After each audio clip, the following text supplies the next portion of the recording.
Ketika gadis cantik bisu rela menikah dengan pria tampan berhati dingin demi kebahagiaan keluarganya. Hingga selama bertahun-tahun, ia tak pernah berhubungan suami istri karena tak pernah merasakan getaran cinta selama hidup bersama. Gadis cantik ini bernama Hiju, seorang wanita yang bekerja sebagai juru bahasa isyarat di sebuah media. Sekilas ia sangat sempurna karena selain cantik, kepribadiannya pun sangatlah lembut. Namun sayang, ia tak bisa berbicara. Ia memiliki suami yang tidak mencintainya karena hanya terikat pernikahan kontrak. Keduanya sebenarnya sudah menikah selama 3 tahun, namun hidup seolah tak pernah bersama. Pekerjaan sang suami yang bernama Saan adalah seorang juru bicara dalam pemerintahan, sehingga ia harus banyak tampil dan dikenal masyarakat luas. Rupanya alasan Saan merahasiakan pernikahannya karena pada awalnya ia seharusnya menikah dengan kakak Hiju yang bernama Hong In Ah. Dalam pernikahan, Hiju hanya dijadikan Sandra sebagai pengantin pengganti. Ia bahkan diminta untuk menandatangani perjanjian pranikah, yakni dilarang meminta cerai dan melakukan hal-hal yang tidak disukai suami dan keluarganya. Hal tak terduga pun terjadi di saat Hiju selesai bertemu dengan mertua dan ibunya. Saat di perjalanan, mobil yang ia gunakan tiba-tiba saja tak bisa dikendalikan. Kecepatan mobil terus meningkat, radio berbunyi sendiri, sampai-sampai ia kesulitan untuk menyetir di tengah derasnya hujan. Ingatannya kembali ketika Hiju menerjemahkan sebuah kabar terjadinya peretasan pada sebuah mobil, dan semua ciri-ciri peretasan mobil yang dirinya tahu dialaminya saat itu juga. Dengan cepat ia mencari jalanan lenggang dan sepi.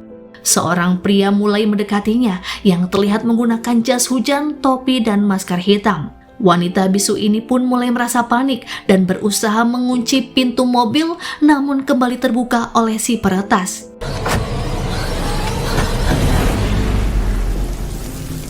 Dengan mudahnya, si pria masuk ke dalam mobil Hiju dan berusaha menghubungi Saan.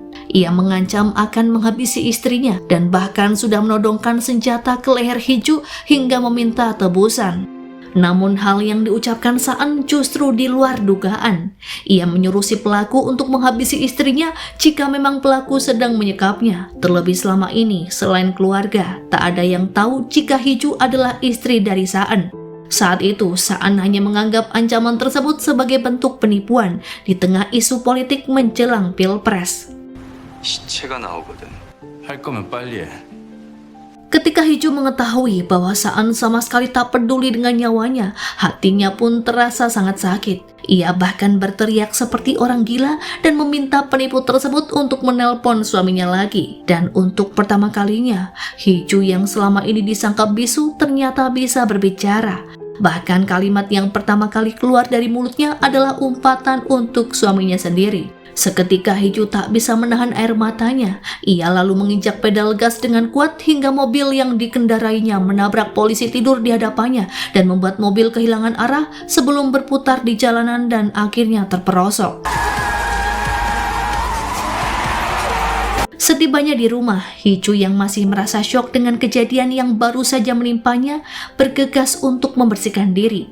Walau nyatanya Hiju selamat, namun ketakutan dan bayangan penculik itu masih terngiang di kepalanya. Apalagi saat bercermin, Hiju melihat pelipis dan lehernya yang terluka. Karena tak ingin siapapun mengetahui hal ini, ia pun segera memplester lukanya dan mengobatinya. Seusai melakukan konferensi pers, Saan bergegas pulang karena ia mulai cemas akan keberadaan istrinya. Setibanya di rumah, barulah ia bisa lega karena melihat Hiju dalam keadaan baik-baik saja dan sedang menyiapkan makan malam. Saan pun mengajaknya pergi dalam sebuah acara di Kedutaan Besar Inggris. Hiju sempat tak ingin datang, namun pada akhirnya ia mendampingi Saan bukan sebagai istri, melainkan sebagai penerjemah bahasa isyarat. 제 약점이니까요. Mendengar pengakuan itu membuat mood Hiju seketika memburuk. Untuk menenangkan diri, Hiju pun pergi ke toilet, sementara Saan mendapatkan telepon dari penipu itu lagi. Dan kali ini, ancaman sudah terdengar serius, bahkan membuat anak dari calon presiden itu ketakutan. Ia takut istrinya dalam keadaan bahaya, yang saat itu tak tahu ada di mana. Percakapan antara Saan dan penelpon terus terjadi dengan sengit. Pelaku juga menceritakan tentang kondisi Hiju kemarin saat nyawanya hampir melayang. Namun Saan justru tak peduli pada istrinya sendiri. Ia lantas memberikan waktu sampai esok hari untuk mengambil keputusan dan percakapan itu pun diakhiri. 잘만 떠들더니 왜 아무 말이 없어? Dari balik toilet wanita, tak disangka penelpon tersebut adalah Hiju sendiri. Ia rupanya bisa berbicara dan mengungkapkan semua rahasia suaminya melalui telepon dengan teknologi pengubah suara menjadi pria dan menggunakan nomor dari si pelaku penculikan. Mendengar semua rahasia pernikahannya yang diketahui oleh si penelpon, Saan merasa frustasi dan bahkan saking kesalnya, ia meninju tembok sampai tangannya terluka dan berdarah. Rasa takut karena ekspresi suaminya mendadak berubah, Hiju pun hendak kabur saat ia keluar dari toilet. Namun ternyata Saan mengajaknya ke ruangan gelap dan bertanya apakah ada sesuatu yang Hiju sembunyikan darinya perihal kecelakaan yang dialami Hiju di malam sebelumnya. Setelah mengetahui jika sang istri benar-benar mengalami kejadian yang buruk, Saan pun merasa iba. Ditambah lagi saat ia memeriksa bagian leher dan pelipis Hiju yang terdapat bekas luka. Mulai saat itu, ia juga akan memperkerjakan pengawal pribadi agar keamanan Hiju tetap terjaga. 다친 데는? Tak lama kemudian, Doje melaporkan jika sepertinya pelaku berasal dari organisasi yang cukup terampil karena mereka menggunakan alamat IP yang berubah-ubah dalam waktu kurang dari 10 menit. Saan lalu memerintahkan untuk memeriksa semua daftar tamu yang datang dalam pesta kedutaan karena pelaku seolah tahu persis tentang keluarganya dan apa saja yang sedang ia kerjakan di sana, termasuk jenis hidangan di acara. 홍희주 씨 귀가합니다. 2층으로 오세요. Sementara itu di rumahnya, Hiju memutar rekaman perbincangannya dengan Saan dan merasa yakin jika kini ia berhasil membuat sang suami ketakutan. Ia pun berniat memanfaatkan telepon tersebut untuk mencapai tujuannya yang tak lain adalah perceraian. Kedatangan Saan membuat Hiju terkejut karena pria itu hendak meminta kunci mobil dan berniat memeriksa keadaan mobil Hiju setelah mengalami kecelakaan. Tak banyak yang Saan temukan kecuali jok kursi yang tercabik-cabik oleh senjata tajam. Menyadari jika di malam itu Hiju sempat mengumpat, ia pun panik karena takut jika kamera dashboard pasti merekam suaranya yang bisa membongkar rahasia jika selama ini ia tidaklah bisu. Hiju pun berlari menghampiri sang suami di parkiran, namun sepertinya Saan tidak menemukan hal mencurigakan pada kamera itu. Ia lantas meminta seseorang untuk memeriksa rekaman CCTV di sekitar TKP. 개인적인 부탁인데 은밀하게 처리해야 돼서.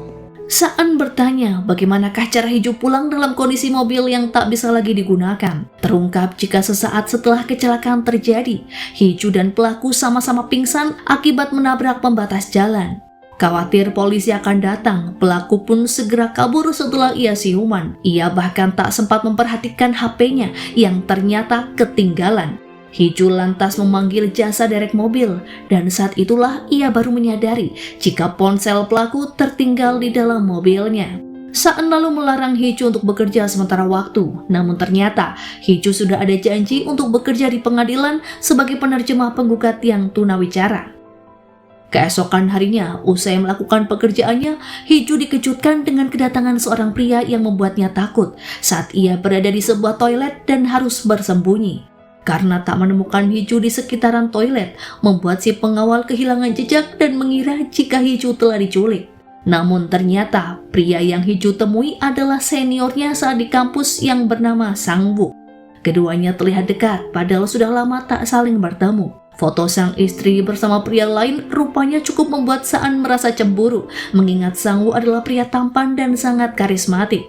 Sepertinya pria itu memang mengagumi Hiju karena ia sangat bersyukur bisa dipertemukan kembali dengannya. Sangwoo bahkan sangat paham bahasa isyarat sehingga ia dengan mudah berkomunikasi dengan Hiju.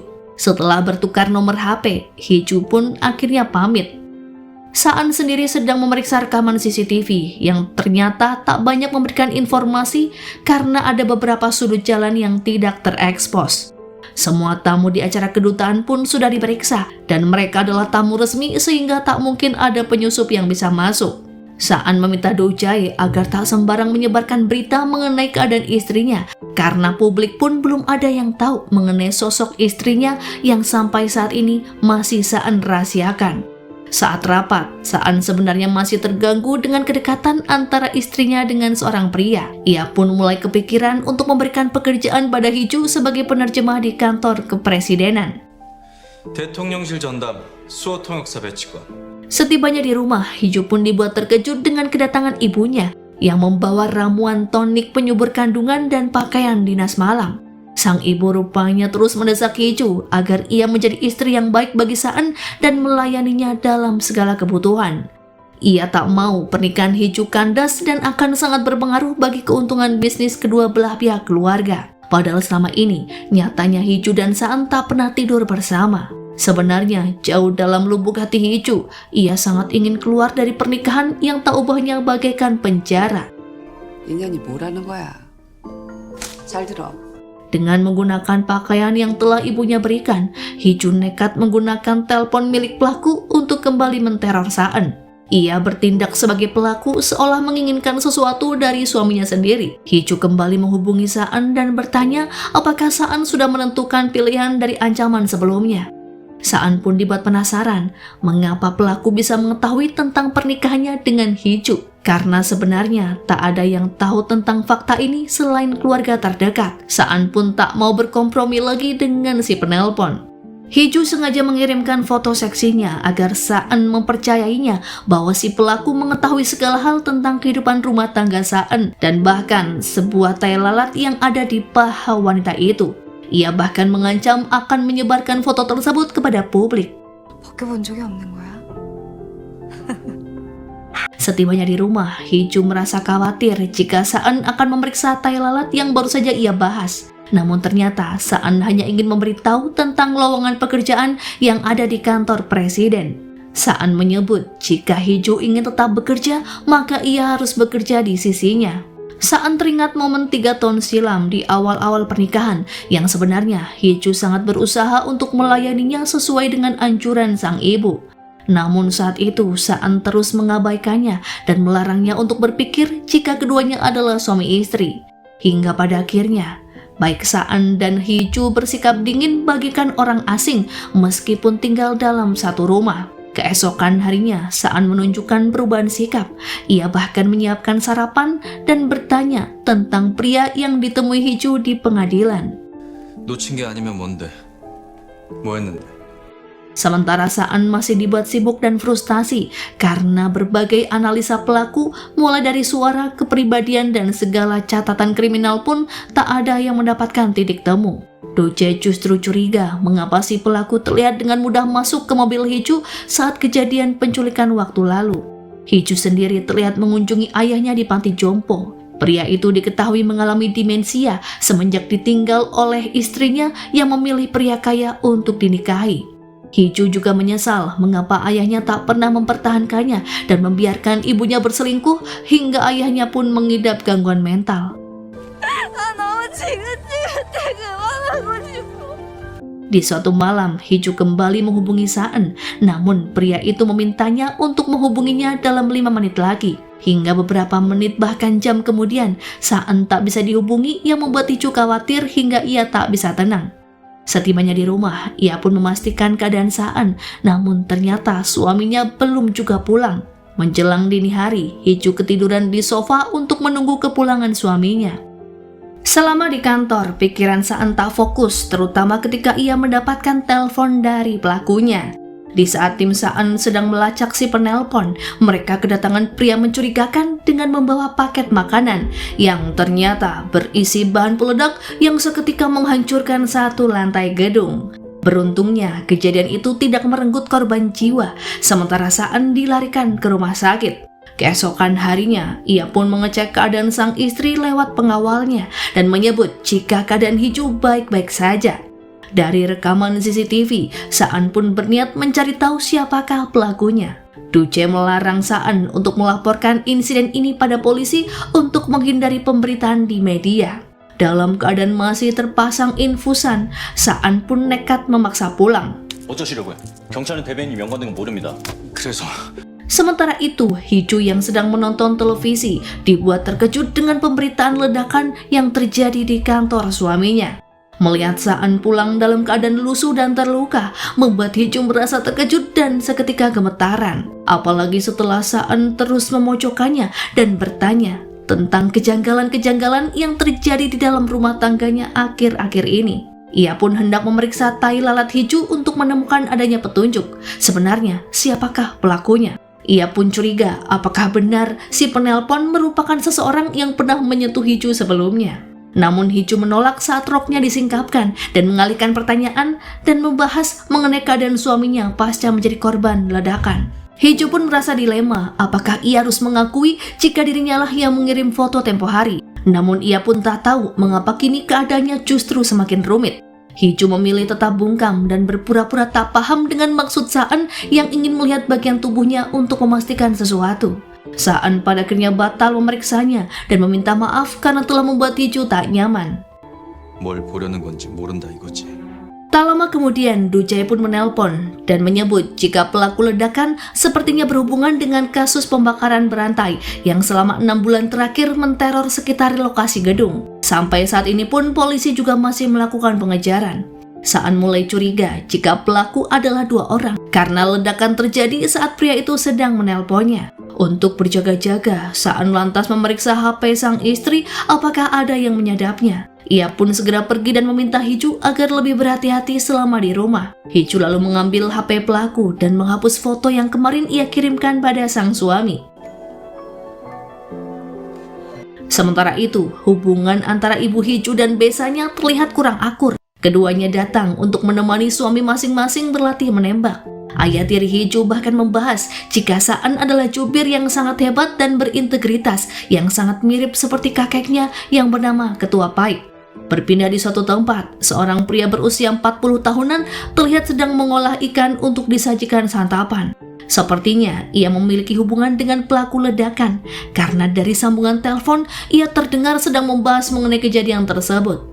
Namun siapakah pria ini masih menjadi tanda tanya. Kembali pada Saan yang sedang memeriksa HP istrinya, ia pun tak sengaja membuka pesan sang istri dengan seorang pria yang tak lain adalah Sangwoo. Yang mana saat itu Sangwoo mengirimi Hiju foto kebersamaannya dulu dengan teman-temannya ketika mereka berada di sebuah panti asuhan. Saan pun pada akhirnya tahu jika di hari ini Sangwoo mengajak Hiju untuk makan bersama. Saat di kantor, Sangwoo berdiskusi dengan tim program stasiun TV mengenai kejadian-kejadian misteri yang mungkin pernah Sangwoo alami untuk ditayangkan dan dibahas pada program terbaru mereka. Sekilas Sangwoo bercerita tentang sebuah panti asuhan tempat ia dibesarkan mengingat ia anak yatim.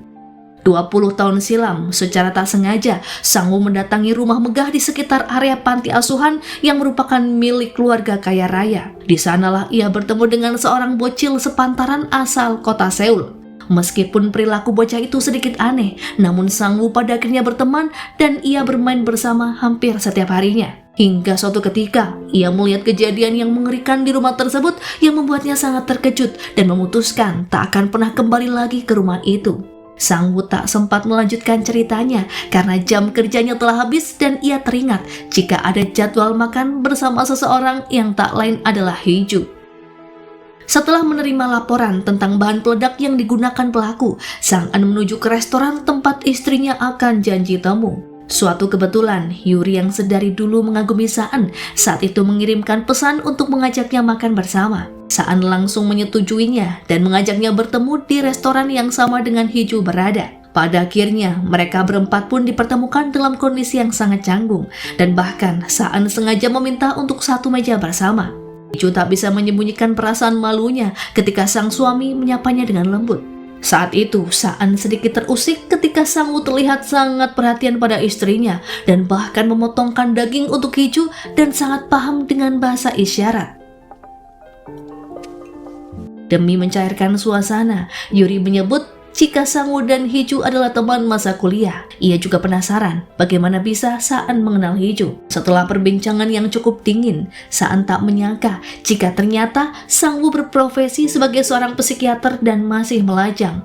Hiju tak nyaman karena Saan justru menguntitnya. Di dalam toilet ia berkata jika di antara dirinya dengan Sangwoo tak ada hubungan apapun dan murni hanya berteman. Terlebih ia sudah sangat mengenal karakter Sang Woo. Mendengar Hee-ju yang seolah membela Sang Woo membuat Saan sedikit cemburu karena istrinya bahkan tak mengenal suaminya sendiri ataupun sebaliknya, padahal keduanya telah mengenal sejak 20 tahun silam. 좋은 사람이라고도 했고.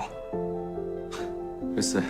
Saat dilakukan olah TKP, Duce dan polisi pun dikejutkan dengan ledakan di tempat yang tak jauh dari gedung.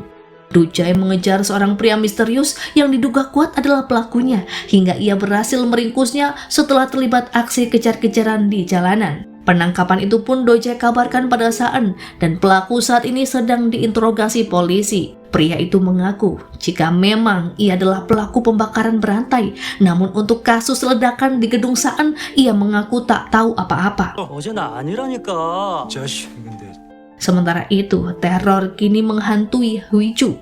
Saat akan pulang dari suatu tempat dan hendak mengambil mobilnya di garasi bertingkat, Hee-ju dibuat panik karena tiba-tiba pintu garasi tertutup dan mengarahkan mobilnya ke berbagai penjuru, disertai dengan iringan musik bertajuk Call Me Now. Setelah mengalami kejadian buruk, Hee-ju pun langsung membuka HP si pelaku bertepatan saat suaminya pulang bekerja. Saan rupanya hendak mengembalikan handphone milik Hee-ju. Saat sang suami sedang keluar rumah untuk membeli minuman, Hee-ju memanfaatkan momen itu untuk memastikan agar Saan segera meninggalkan dirinya. Saan justru bertanya, apakah alasan si pelaku yang menginginkan ia bercerai dengan sang istri. Ia pun semakin yakin jika pelaku melakukan teror untuk kepentingan orang lain dan sampai kapanpun ia tak akan pernah menyerahkan Hee-ju padanya. 내가 홍희주를 정리하면 406이 얻는 건 뭡니까? Sesuai permintaan sang suami, Hee-ju setuju untuk melamar bekerja di kantor kepresidenan sebagai penerjemah. Ia bahkan menjamin jika tak ada kandidat lain yang lebih baik darinya. Di malam itu, Saan sengaja tidur di kamar Hee-ju dengan dalih ingin menjaganya karena ia memiliki firasat buruk. Meskipun sangat keberatan, namun pada akhirnya Hee-ju pun terpaksa membaringkan tubuhnya di sebelah sang suami. Keduanya pun saling menatap penuh gairah meskipun semalam tak terjadi hal yang intim. Scene memperlihatkan di masa lalu saat Hee-ju masih kecil, yang mana setelah insiden kecelakaan yang menimpa keluarganya, Hee-ju dipaksa untuk hidup layaknya orang yang memiliki trauma dan tak bisa berbicara agar membuat seorang ketua merasa bersalah. Ancaman ternyata tak hanya menimpa Saan dan Hee-ju saja. Ayah kandung Hee-ju yang ada di panti jompo terlihat dihampiri oleh seorang pria saat seorang perawat sedang mengambil selimut. Pria itu pun bahkan membawa ayah Hee-ju berkeliling tanpa sepengetahuan tim medis. Dengan ponsel milik ayah Hee-ju, pria yang diketahui memiliki dua warna mata yang berbeda segera menghubungi Hee-ju yang seketika membuatnya panik karena ayahnya dalam bahaya. Sepertinya pria ini adalah orang yang sama dengan seseorang yang sedang memotong ikan sebelumnya. Si pria lantas menanyakan tentang ponselnya yang sedang digunakan oleh Hee-ju dan alasan mengapa Hee-ju mengancam suaminya sendiri. Ia tak keberatan jika Hee-ju menggunakan teleponnya untuk mengancam Saan karena ia juga berharap kehancuran pada pria itu. Di saat itu juga, Hee-ju langsung ke panti jompo untuk mengecek keberadaan ayahnya. Perawat menyebut jika ayahnya terpengaruh oleh obat tidur setelah ditemukan di semak belukar. Anehnya, saat ayahnya siuman, pria itu justru menyebut kalimat yang diduga merupakan perintah dari si pelaku agar Hee-ju terus menelpon Saan. Setelah kondisi ayahnya stabil, Hee-ju kembali ke Seoul diantar oleh dua detektif. Namun entah mengapa saat di perjalanan, tiba-tiba suara radio mobil diretas yang kembali mengingatkan Hee-ju pada pelaku yang seketika membuatnya mual dan memaksa untuk menepikan mobil.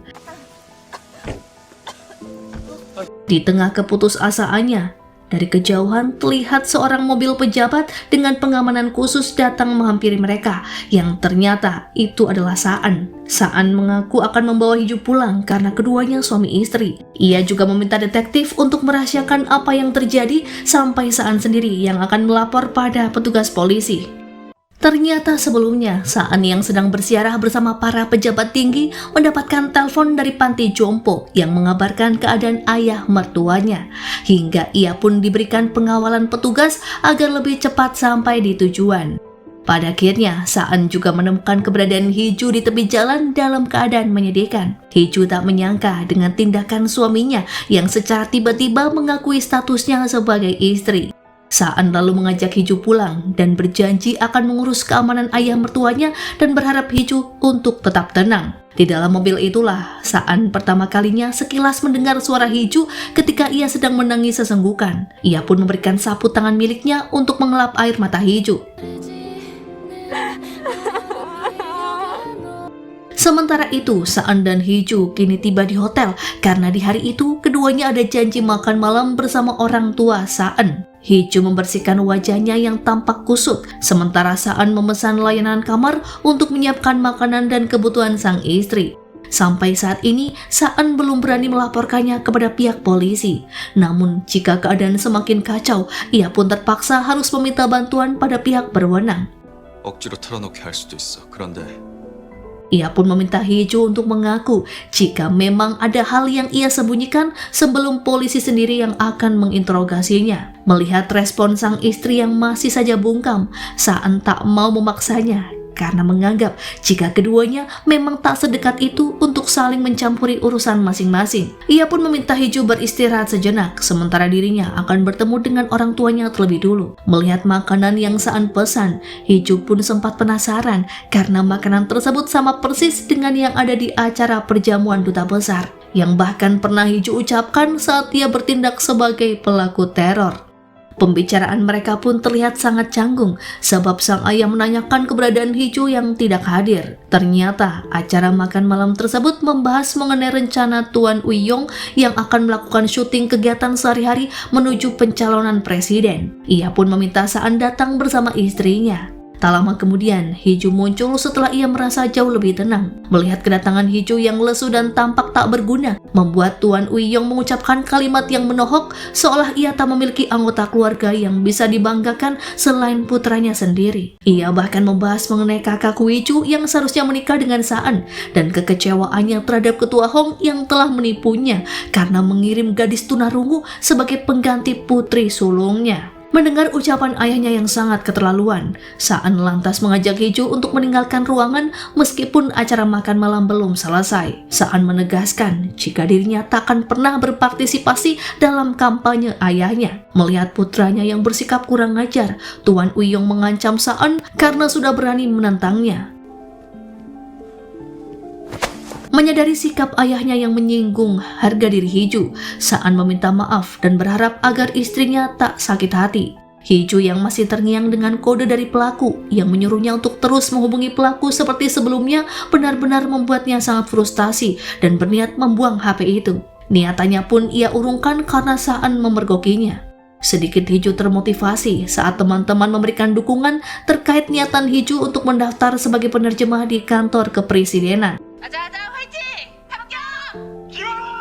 Singkat cerita, proses perekrutan penerjemah di kantor presiden akhirnya dibuka, menyisakan beberapa kandidat yang maju dalam babak terakhir sebanyak 3 orang, termasuk diantaranya adalah Hiju.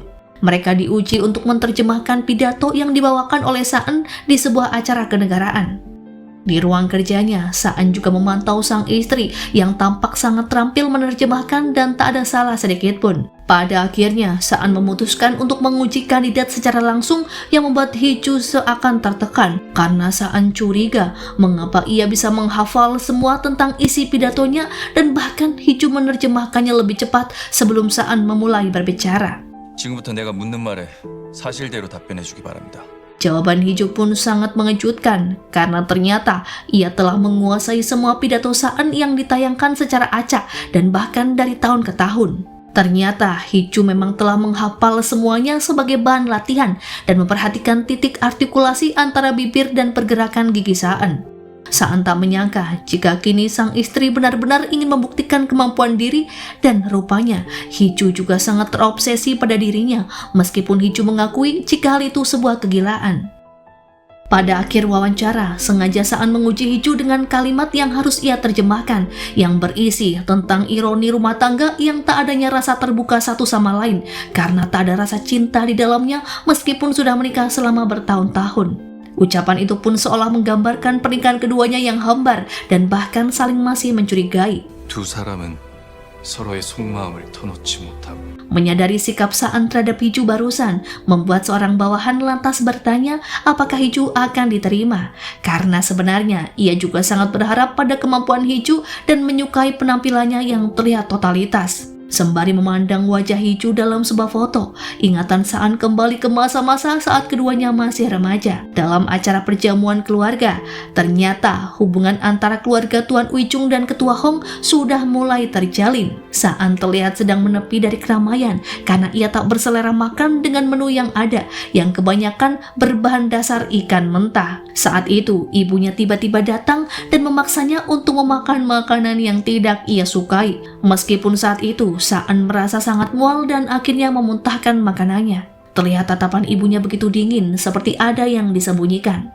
Dalam momen itulah Saan berkenalan dengan Hiju yang saat itu juga sedang kelaparan karena ibunya menyuruhnya untuk berdiet. Keduanya berkenalan dan makan bersama setelah diam-diam mengambil makanan kesukaan masing-masing. Kembali ke masa kini, tak lama kemudian Hiju mengirim pesan karena Saan telah memindahkan ayahnya ke panti jompo yang jauh lebih nyaman. Hiju bahkan mengunjungi ayahnya yang kini telah dipindahkan ke panti jompo yang lebih mewah. Dari ucapan ayahnya, Hiju yakin jika Saan baru saja berkunjung dan mengganti perban luka ayah mertuanya itu. 그 사람이 왔었어?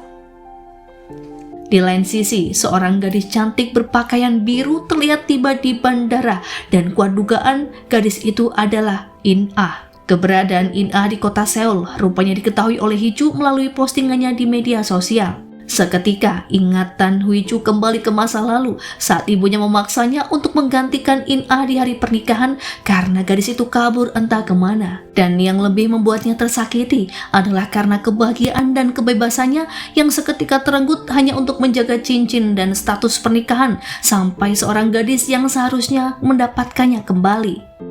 Setelah mengetahui kembalinya In-ah di Seoul, Hiju merasa jika ia harus menggunakan momen ini untuk membebaskan dirinya dari pernikahan yang sangat menyesakan dada. Hiju pun mengambil kembali HP pelaku dan merencanakan untuk menelpon Saan.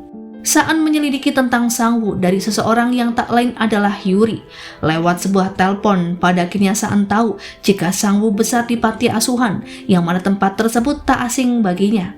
Ia pun sempat curiga apakah Sang-woo adalah pelaku yang selama ini menterornya karena orang tersebut sangat menginginkan perceraiannya dengan Hiju. Tak lama kemudian Saan mendapatkan telepon dari pelaku yang sebenarnya adalah Hiju. Saan mencoba bernegosiasi dengannya.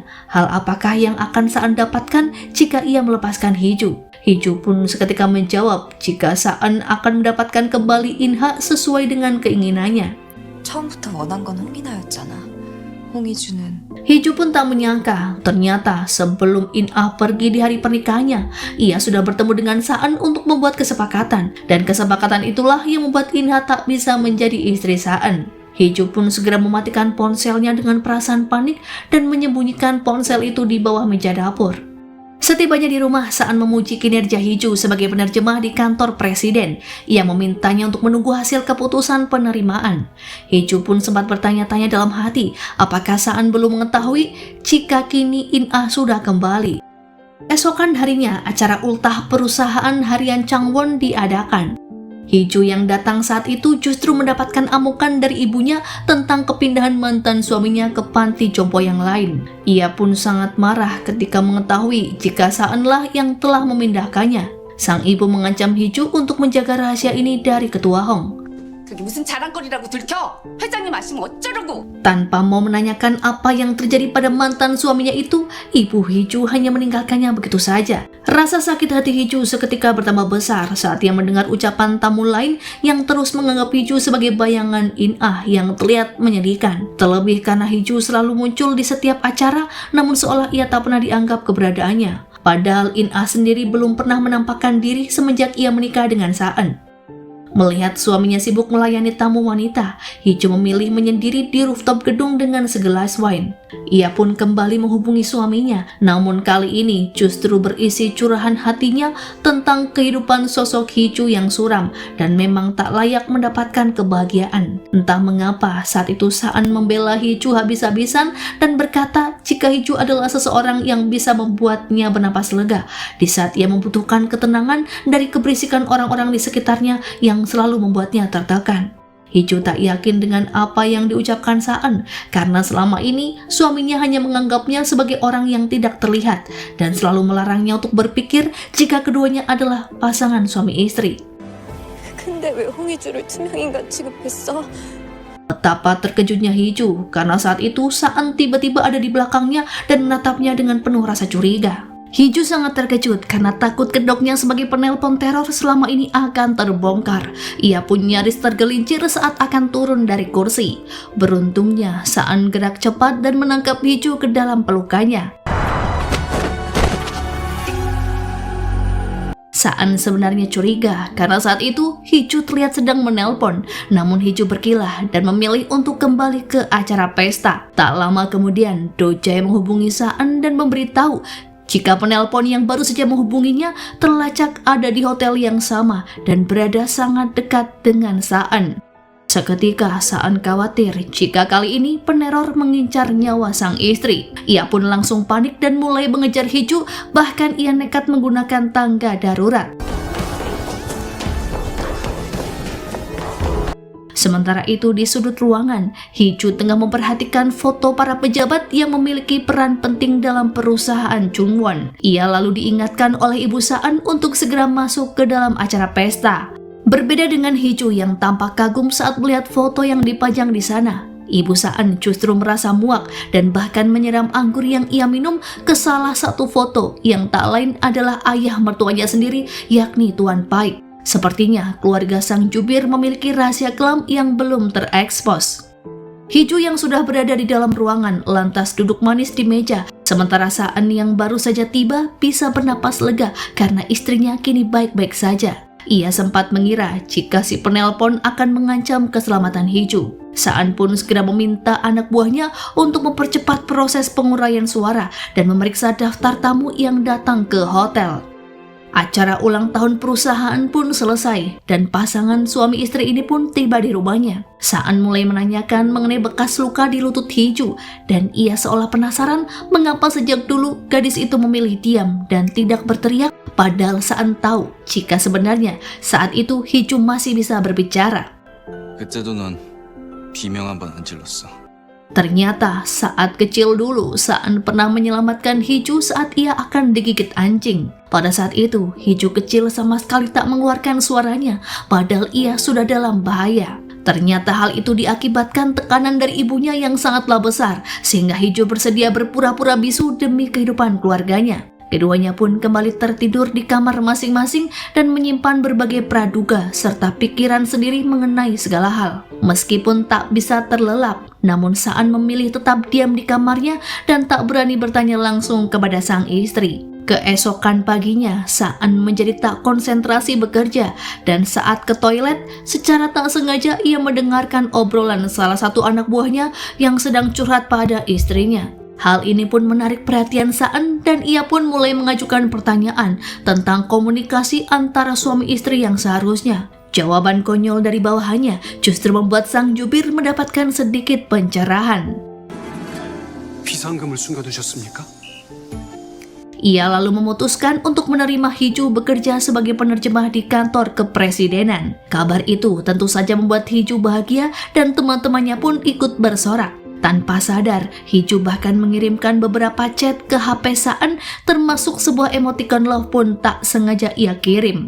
Hiju pun menjadi panik, sementara Saan justru menjadi bahagia karena mengira jika sang istri juga memiliki perasaan khusus padanya. Saat Hiju menawarkan untuk mentraktir, Saan pun setuju dan keduanya pun jalan bersama untuk merayakan pekerjaan baru Hiju. Setelah mendapatkan ide mengenai hadiah yang akan diberikan pada istrinya, membuat pria itu pun menjadi sangat bahagia. Hiju pun pergi ke sebuah butik seperti permintaan sang suami dan Saan memberikan sebuah setelan pakaian kerja untuk istrinya sebagai hadiah dan membelikan sebuah gaun yang indah di toko yang berbeda. Hubungan keduanya kini semakin dekat dan perlahan semakin romantis. Sayangnya, ada seorang wanita yang terlihat tidak menyukai kedekatan keduanya yang tak lain adalah In-ah. Tiba-tiba sebuah pesan masuk ke ponsel Hiju. Karena penasaran, Saan pun ikut melihat dan membacanya. Ternyata pesan tersebut berasal dari Sang Woo yang ingin mengucapkan selamat pada Hiju serta mentraktirnya minum sebagai bentuk perayaan. Ia juga menyebut jika Yuri akan bergabung. Awalnya Hiju menolak, namun Saan menyuruhnya pergi karena ia juga ingin ikut. Pada akhirnya mereka berempat pun makan bersama, yang mana saat itu suasana pun menjadi canggung. Sang Woo yang belak-belakan langsung bertanya pada Saan mengapa ia mengulik informasi tentang kehidupannya, dan keduanya pun nyaris berdebat sengit. Hiju langsung menengahi dan makan malam pun dilanjutkan. Di tengah perbincangan, Sang Woo bertanya tentang mimpi Hiju di masa kuliah yang saat ini sudah terlupakan. Yuri pun salah paham dan menebak jika dulunya keduanya pasti terlibat hubungan asmara karena sering menghabiskan waktu bersama di dalam ruang siaran kampus. Saan yang mendengar hal itu pun terbakar api cemburu.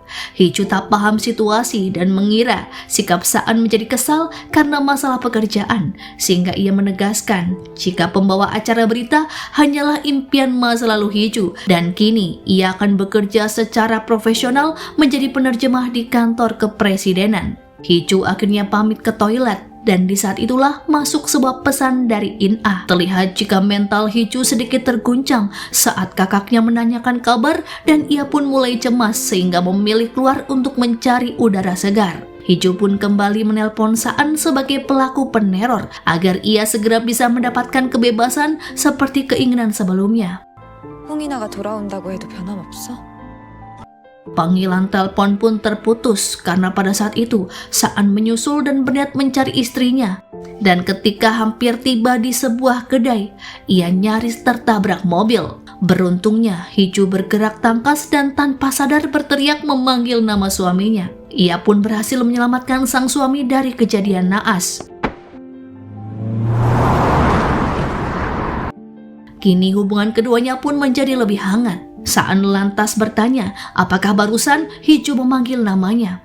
Setibanya di rumah, Hiju menerima panggilan telepon dari pelaku yang sesungguhnya dan memberi peringatan padanya agar Hiju lebih berhati-hati karena Saan bisa saja dengan mudah membuka kedoknya. Pria itu juga berkata jika ingin berpisah, mengapa Hiju justru menyelamatkan nyawa Saan. Sepertinya pria itu tahu akan banyak hal mengenai kehidupan Saan dan Hiju. 괜찮아? 다친 데는 없고? Keesokan paginya, Hiju mulai memperkenalkan diri menggunakan bahasa isyarat. Tak ingin istrinya dibully, Saan pun berkata jika ia bersedia belajar bahasa isyarat agar bisa mengetahui arti terjemahan agar nantinya tak ada yang salah saat ditampilkan kepada publik. Kini keduanya pun berlatih beberapa bahasa isyarat bersama dan membuat hubungan keduanya menjadi semakin baik karena bisa saling memahami. Usai bekerja untuk pertama kalinya di kantor kepresidenan, Hiju turut makan bersama rekan-rekannya usai jam bekerja. Suasana pun menjadi seru, terlebih Saan ikut bergabung untuk pertama kalinya. Sayangnya, di tengah keseruan acara, Do Jae memanggil Saan untuk keluar dan keduanya membahas mengenai identitas pelaku karena ternyata ada sedikit hasil dari penguraian suara. 음성 변조 분석이 거의 끝나가는데 악성 코드가 발견되면서 Hasilnya rupanya sangat mengejutkan karena pemilik suara asli dari pelaku penteror ternyata adalah seorang wanita dan Do Jae pun bertanya siapakah kira-kira yang Saan curigai. Saan meminta Do Jae untuk memeriksa keakuratan pencocokan suara dan mengirimkan rekaman lain untuk perbandingan. Sikap Saan kini berubah meskipun ia kembali melanjutkan acara makan dengan rekan kerja. Setelah acara usai, Saan memilih pulang ke rumah, sementara yang lain melanjutkan acara untuk kedua kalinya. Hiju pun akhirnya pulang ke rumah menggunakan taksi karena tak ingin dicurigai. Setibanya di basement apartemen, Hiju sangat terkejut melihat Saan masih ada di mobil akibat sedikit mabuk, dan akhirnya ia pun memilih memapah sang suami untuk kembali ke dalam rumah. Akibat badan Saan yang terlalu berat, Hiju pun merasa kesusahan dan tanpa sengaja keduanya jatuh bersama. Ciuman pun tak dapat terhindarkan dan ini kali pertama keduanya bisa bersentuhan sangat dekat meskipun sepasang suami istri. Saan yang setengah mabuk sampai membuka mata akibat sangat terkejut karena sentuhan lembut bibir Hiju yang tepat mengenai bibirnya. Pesan masuk di ponsel Saan pun tak tergubris karena keduanya sibuk memendam perasaan masing-masing akibat ciuman pertama. Saan terbangun dari tidurnya dengan perasaan yang aneh. Ia pun mendapati dirinya tak berada di tempat yang seharusnya. Dan yang lebih mengejutkan, di sampingnya terbaring Hee-ju yang sedang tertidur pulas. Rasa bingung menyelimuti dirinya ketika mencoba mengingat kejadian semalam. Ia mengingat samar-samar bahwa dirinya pulang dalam keadaan mabuk berat. Dalam ingatannya, Hee-ju membantunya masuk ke apartemen, namun setelah itu semua ruangan menjadi gelap. Ketika mencoba menghidupkan ponselnya, ia pun mendapati baterainya mati. Hal ini membuat Saan kesal karena sebenarnya ia sedang menunggu kabar penting dari Do-jae. Pesan itu pun terkait hasil pemindaian suara yang kabarnya menunjukkan akurasi 99%. 어젯밤에 문자로 보내드렸는데 안 그래도 답이 없으셔서. Tanpa buang waktu, Saan bergegas ke kantor untuk bertemu dengan bawahannya itu. Di sana ia mendengarkan penjelasan tentang serangkaian kejanggalan yang melibatkan penelpon misterius. Penyelidikan mengungkap bahwa orang yang bertanggung jawab atas pembakaran dan ancaman terhadap ayah Hee-ju ternyata bukan pria itu. Fakta ini pun semakin membuatnya bingung, terutama karena semua petunjuk sebenarnya mengarah pada seseorang yang tak pernah ia duga, yang ternyata istrinya sendiri. Di tengah kebingungan, Saan menerima rekaman video yang menunjukkan interaksi Hee-ju. Ia pun merasa sulit mempercayai kenyataan bahwa Hee-ju mungkin terlibat dalam kasus ini. Sementara itu, Hee-ju sendiri tengah menghadapi masalah yang lain. Kakak tirinya yang tak lain adalah In-ah tiba-tiba menghubunginya dan meminta untuk bertemu. Meskipun berat, Hee-ju akhirnya menyetujui pertemuan itu. In-ah adalah sosok yang selalu menjadi sumber tekanan bagi Hee-ju. Kehadirannya kerap menghancurkan kebahagiaan keluarga mereka. Namun kali ini, kedatangan In-ah membawa kabar yang sangat mengejutkan. Setelah bertahun-tahun tuli akibat kecelakaan, In-ah berhasil mendapatkan kembali pendengarannya melalui operasi. Dalam pertemuan itu, In-ah mempertanyakan alasan Hee-ju yang masih berpura-pura bisu. Padahal kini sang kakak sudah bisa mendengar. 이제 말해도 돼. 입 다물고 있을 필요 없어. Hee-ju menjelaskan bahwa bukan dirinya yang memutuskan untuk tetap diam. Pertengkaran pun terjadi yang membuat Hee-ju memutuskan untuk pergi meninggalkan kakaknya. Namun sebelum berpisah, In-ah mengirimkan pesan yang mengejutkan. Dalam pesan itu, ia menyebut bahwa Paik Saan adalah seseorang yang meminta Hee-ju untuk menjadi pengantin wanita. Hal ini membuat Hee-ju semakin bingung. Sementara itu, Saan memanfaatkan momen ketika Hee-ju tak ada di apartemen untuk mencari ponsel yang ia curigai diduga istrinya untuk menelpon sebagai pelaku misterius. Sayangnya, upaya itu gagal karena Hee-ju pulang lebih cepat dari yang ia duga. Dalam situasi canggung itulah, Saan berusaha menutupi niatan aslinya dengan menggoda Hee-ju ketika ia menemukan pakaian di dalam laci. Namun kejadian itu justru memicu ingatan tentang malam sebelumnya, di mana ia dan Hee-ju sempat berciuman. Bingung dengan perasaannya sendiri, Saan memilih keluar dari rumahnya. Saat itulah panggilan dari penelpon teror kembali masuk. Lewat sambungan telepon, hubungan keduanya yang sebelumnya dingin kini mulai mencair. Hee-ju yang menyamar sebagai pelaku memanfaatkan kesempatan itu untuk mengungkapkan perasaannya. Sementara Saan tanpa sadar mulai membuka hatinya. Hubungan kontrak yang awalnya hanya formalitas perlahan berubah menjadi sesuatu yang lebih dalam. Ketegangan antara mereka akhirnya mereda, terutama saat mereka ikut acara liburan bersama tim penerjemah kantor kepresidenan. Meskipun demikian, kecemburuan sempat muncul ketika seorang rekan pria duduk di sebelah Hee-ju selama perjalanan. Saan bahkan dengan tegas meminta pria itu untuk pindah tempat dan tanpa ragu melempar kopinya ke kursi belakang. 커피는 Di tengah acara, Saan dan Hee-ju ditempatkan dalam satu tim untuk menyelesaikan berbagai tantangan seru. Mereka terlihat sangat berbeda dari biasanya, seolah melupakan status hubungan kontrak pernikahan. Bahkan momen kebahagiaan keduanya disaksikan oleh rekan-rekan kerja saat keduanya saling berpelukan setelah menyelesaikan tantangan.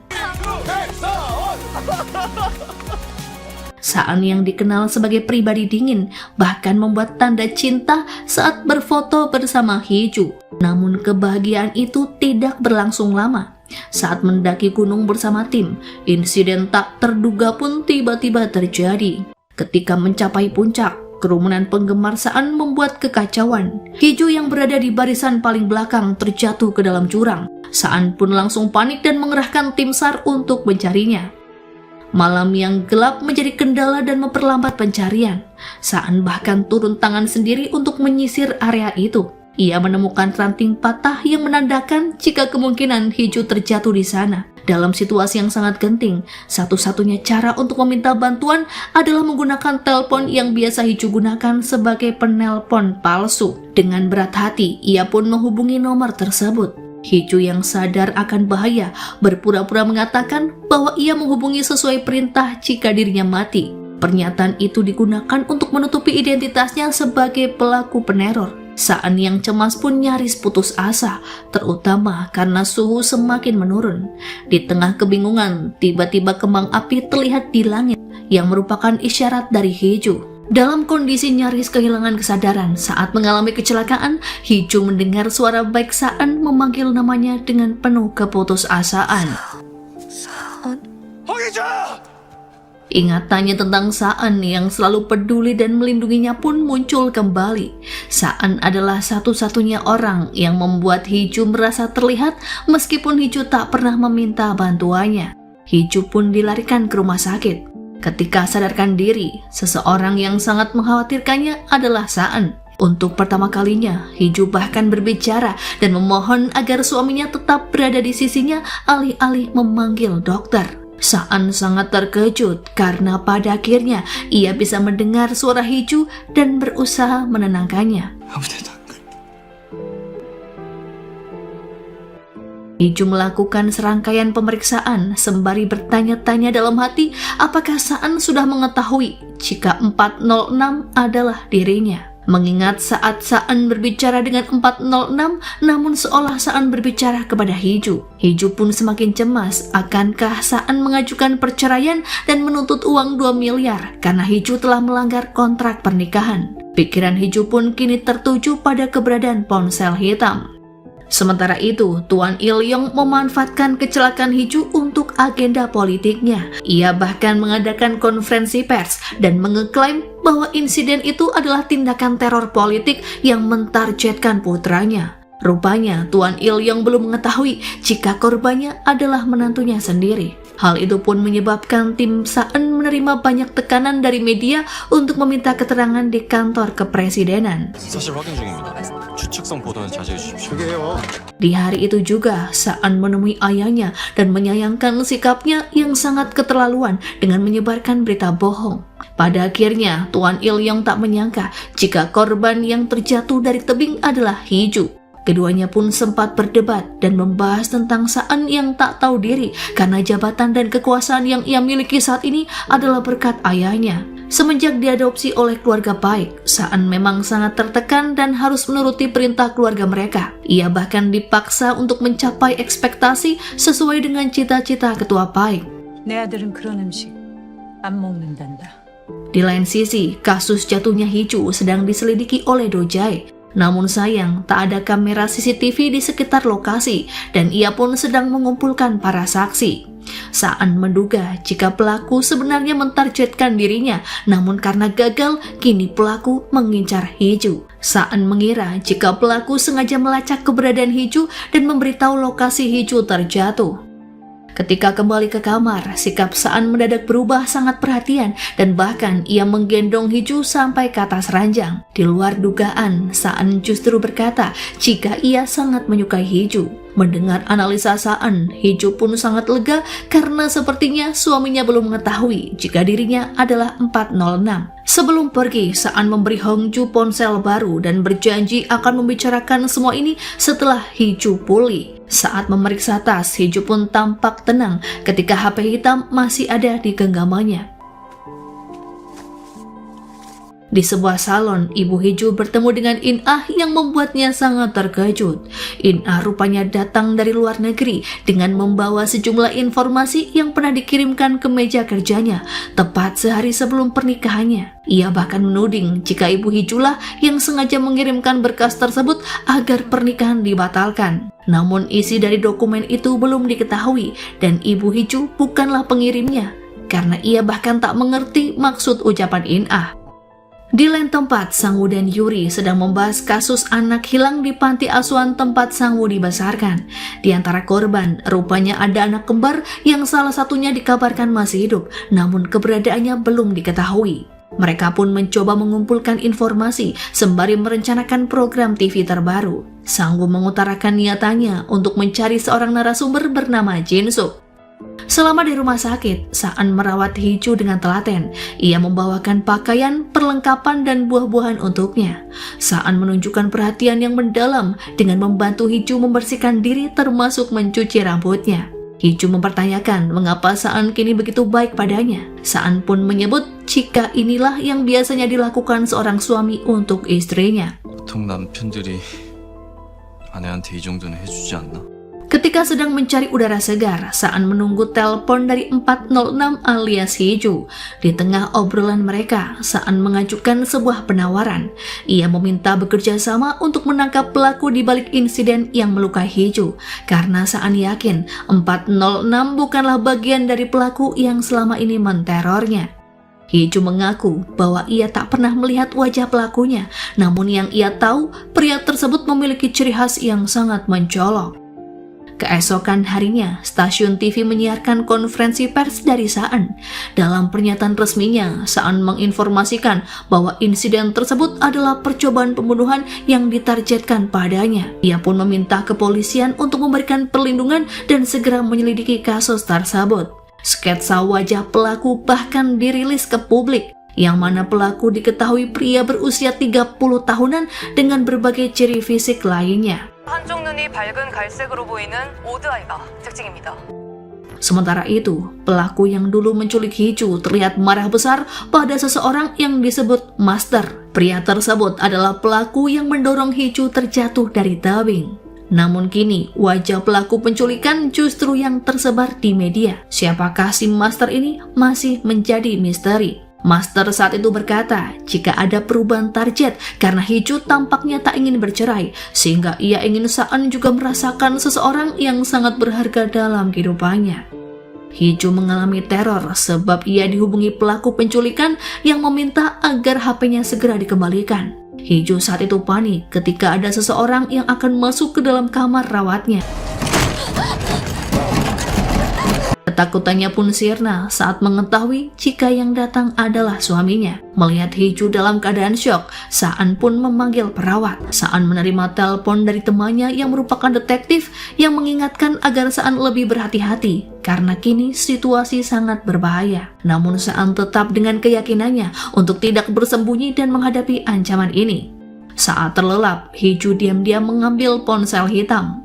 Sebagai 406, ia menelpon Saan dan mengatakan bahwa ia harus dihukum karena telah membantu pelaku. Hee-ju juga setuju untuk menyerahkan ponsel tersebut sebagai bukti yang bisa Saan gunakan. Saat Saan menanyakan apakah Hee-ju akan menemuinya, Hee-ju pun langsung menyetujuinya. Dari gelagat Hee-ju, Saan sepertinya sudah tahu jika 406 adalah istrinya sendiri. 필요하다면 나한테 줄 겁니까? Keduanya pun sepakat bertemu di sebuah taman bermain. Saat tiba di sana, Saan membuat Hee-ju terus berpindah, mulai dari tempat penjual es krim, area komedi putar, dan yang terakhir, Hee-ju diharuskan untuk menuju ke Menara Seoul. Yang mana dari ketiga tempat tersebut ternyata adalah tempat yang sering Hee-ju datangi di masa kecil saat ia sedang kesepian. Tepat di puncak Menara Seoul, Saan akhirnya muncul di saat Hee-ju berusaha menghubunginya. Meskipun tahu jika hal ini akan terjadi, namun Hee-ju merasa bersalah sekaligus malu karena telah menipu Saan selama ini. Saan mengambil ponsel hitam dan berterima kasih atas semua bantuan 406 alias Hee-ju. Dengan mata berkaca-kaca, Saan mencium Hee-ju dengan penuh gairah. Sesuatu hal yang baru pernah keduanya lakukan setelah menjalani hidup sebagai suami istri. 널 사랑하지 않을 수 있는 방법. Hee-ju mengira Saan akan marah dan membenci dirinya karena kedoknya sebagai 406 terkuak. Ternyata Saan sama sekali tak mempermasalahkannya karena ia terlalu mencintai Hee-ju. 수고 많았습니다, 사공주. Keesokan harinya, ia pun menyiapkan sarapan untuk Hiju. Keduanya mulai terbuka satu sama lain tentang perasaan yang terpendam. Meskipun selama ini Saan terkesan dingin di hadapan Hiju, namun ternyata Saan justru menganggap jika rumah yang keduanya tempati sangatlah hangat. Terlebih ada Hiju yang merupakan tempatnya kembali yang membuat hatinya terasa damai. Hiju kemudian memberikan telepon hitam milik penculik yang selama ini ia gunakan. Namun Saan tak berniat menyerahkannya kepada polisi karena ia akan menyelesaikannya dengan caranya sendiri. Saan juga meminta Hiju untuk tetap diam di hadapan orang lain karena ia yakin masih ada kaki tangan pelaku yang berada di sekitar mereka. 그런 위치 곧 알아낼 거야. Keduanya pun merasa canggung saat Saan menanyakan di manakah baju seksi yang dulu pernah Hiju gunakan. Hingga pada akhirnya Hiju pun lega karena Saan mau memaafkannya. Sebaliknya, Saan merasa cemas apakah Hiju masih bisa menerimanya jika mengetahui ada rahasia besar yang selama ini ia tutupi. Di lain tempat, penculik memberitahu rekannya yang disebut Master jika ia gagal mengambil telepon di rumah sakit tempat Hiju dirawat. Di malam sebelumnya, penculik itu sebenarnya sempat menguntit Saan hingga ke dalam lift. Anehnya, ia merasa sangat iri dengan kehidupan dan kepopuleran Saan karena selain tampan dan cerdas, Saan diketahui memiliki aroma yang sangat harum. Selain ponsel hitam miliknya, penculik bahkan bertekad untuk merebut kebahagiaan yang Saan miliki. 내가 회수하고 싶은 건 그깟 폰 하나가 아니야. Sementara itu di rumahnya, Tuan Ilyong dan istrinya dibuat cemas karena Saan telah merilis ciri-ciri fisik penculik yang memiliki heterokromia, yang mana satu matanya memiliki warna yang berbeda jika terkena sinar matahari. Pria itu juga diketahui memiliki gangguan cemas dan tak dapat mengendalikan amarahnya. Ketika terbangun dari tidurnya, Hiju tak mendapati Saan ada di kamarnya yang membuatnya sangat panik. Namun ternyata itu semua hanyalah mimpi. Saan rupanya masih terlelap di ranjang hingga ia pun terbangun karena menyadari ada Hiju di hadapannya. Hingga keduanya pun berpelukan. Selama ini, Hiju sebenarnya mendambakan jika dirinya dan Saan bisa seperti pasangan pada umumnya yang bisa bebas bepergian kemanapun tanpa banyak orang yang mengenali. Saat itu Hiju pun mengaku jika ia memang semakin jatuh cinta pada Saan saat pria itu untuk pertama kalinya mengakui jika Hiju adalah istrinya. Kemesraan keduanya pun terhenti saat anak buah Saan menelpon dan memintanya untuk datang ke kantor. 대변인님, 쉬시는데 죄송합니다. 무슨 일입니까? Dari keterangan Dojae, Saan mendapatkan lokasi pelaku di daerah Gyeonggi. Ia pun segera menuju ke lokasi yang ternyata adalah sebuah villa. Sementara Sang-woo berada di panti asuhan untuk melakukan kegiatan sosial seperti yang seringkali ia lakukan. Seorang pengelola bertanya apakah Sang-woo sudah mendapatkan kabar tentang teman-temannya yang dulu menghilang di panti. Sang-woo pun mengundang Hiju ke panti asuhan karena Hiju memang sering mengunjungi tempat itu. Setelah menerima video yang aneh dari anonim, Hiju pun menanyakan tentang kasus menghilangnya anak panti puluhan tahun silam. 보육원 아동 실종 사건이라고 하지 않았어요? Kembali pada Saan yang datang ke sebuah villa yang berada di tengah hutan. Namun saat itu tak ada satu orang pun kecuali sebuah ruangan yang memutar video tentang kasus anak hilang di panti, serta tuduhan bahwa Saanlah yang menculik dan menghabisi anak-anak tersebut. Saan pun dibuat bingung dengan apa yang terjadi. Hingga pada akhirnya saat akan pulang, ia melihat Hiju berada satu mobil dengan Sang-woo di depan villa yang seketika membuatnya sangat panik. Karena sudah petang, Sang-woo hanya menunjukkan pada Hiju tentang villa yang dimaksud dan berniat mengeceknya di lain kesempatan. Saan berusaha menelpon Hiju yang membuat Sang-woo curiga jika sebenarnya Hiju bisa berbicara. 나 말고도 또 아는 사람이 있나 보다. Aksi kebut-kebutan pun terjadi saat Saan memaksa Hiju untuk turun dari mobil Sang-woo karena merasa jika semenjak Sang-woo muncul, teror demi teror terus menghantui dirinya dan Hiju. Saan bahkan menuding jika Sang-woo-lah yang berniat membalas dendam atas kasus anak hilang di panti dan menegaskan jika dirinya sama sekali tak terlibat di dalamnya. Sebenarnya, Sang-woo pun dibuat bertanya-tanya mengapa Saan justru mencurigainya. 당신이야말로 이 일에 왜 그렇게 관심이 많은 건데? Saat dalam perjalanan pulang, keduanya pun bertengkar karena Hiju seolah ingin mencari tahu tentang Saan melalui Sangwoo. Hiju mengungkapkan ketakutannya akan kehilangan Saan. Ia pun meminta Saan untuk jujur sebenarnya apakah kelemahan yang selama ini Saan tutupi. Pria itu pun berkata, jika suatu saat sosok Saan sebagai anak capres dan jabatannya sebagai jubir lenyap dari dunia ini, maka ia berharap Saan yang akan tetap ada adalah Saan yang sangat Hiju cintai. 어떻게 믿을래? Di waktu yang bersamaan, saat di kantor, Il-yong mendapatkan banyak karangan bunga di kantornya, yang mana karangan bunga itu bertuliskan kata sindiran jika Saan telah melakukan sebuah kejahatan. Il-yong menuding jika semua ini adalah ulah putri kandung Tuan Hong yang tak lain adalah In-ah. Sementara itu, In-ah menemui ayahnya yang cukup membuatnya terkejut karena selama ini In-ah tak merencanakan kepulangannya. In-ah lalu mempertanyakan asal-usul Saan yang bukan anak Tuan Il-yong. Ia bahkan menuding ayahnya sudah mengetahui hal itu sehingga sengaja tak berbuat apa-apa saat In-ah membatalkan pernikahan. Ia pun curiga jika sang ayah memiliki perjanjian dengan Tuan Il-yong. In-ah menanyakan alasan sang ayah yang tidak mengusut kasus kecelakaan yang dulu menimpanya saat masih kecil. Seolah memang ada seseorang yang menekan ayahnya untuk menutup kasus tersebut. 그래서 한번 곰곰이 생각해봤거든요. Berpindah di kantor kepresidenan, tiba-tiba saja ada sebuah pesan dari pria misterius. Pesan tersebut berisi bahwa dia masih hidup. Setelah dilacak, nomor tersebut berasal dari sebuah toko alat pancing di sebuah pinggiran kota. Tanpa pikir panjang, Saan langsung pergi ke lokasi toko alat pancing. Di tengah perjalanan, Saan mengingat masa kecilnya yang merupakan yatim piatu yang pernah dirawat oleh seorang tukang pancing yang tinggal di tepian danau bernama Jin-suk. Jin-suk ternyata adalah ayah angkat Saan yang merawatnya sampai usia 15 tahunan. Sampai pada akhirnya Saan pergi meninggalkannya karena ia diadopsi.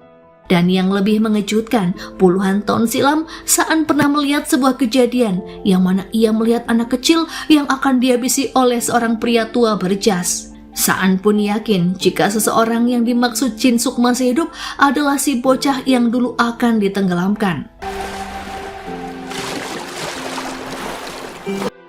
Setibanya Saan di toko alat pancing, ia pun sangat terkejut saat mengetahui seorang pria yang bernama Jin-suk telah pingsan dan mengalami banyak luka. Sepertinya sebelum Saan tiba, ada seseorang yang lebih dulu berniat mencelakainya.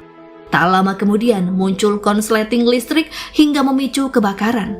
Pada akhirnya Saan dan Jin-suk terjebak dan tak bisa menyelamatkan diri. Di waktu yang bersamaan, In-ah menemui Hiju di rumahnya. Ia mengungkapkan alasannya 3 tahun lalu yang tak ingin menikah dengan Saan dan pergi begitu saja. Ia juga menunjukkan sebuah hasil tes DNA yang menunjukkan bahwa Saan bukanlah anak kandung dari Tuan Il-yong. Kemungkinan pelaku peneror tahu tentang rahasia Saan hingga Hiju pun harus mengetahui kebenarannya. Hiju tak begitu terkejut karena sebelumnya ia memang sudah mencurigai latar belakang sang suami.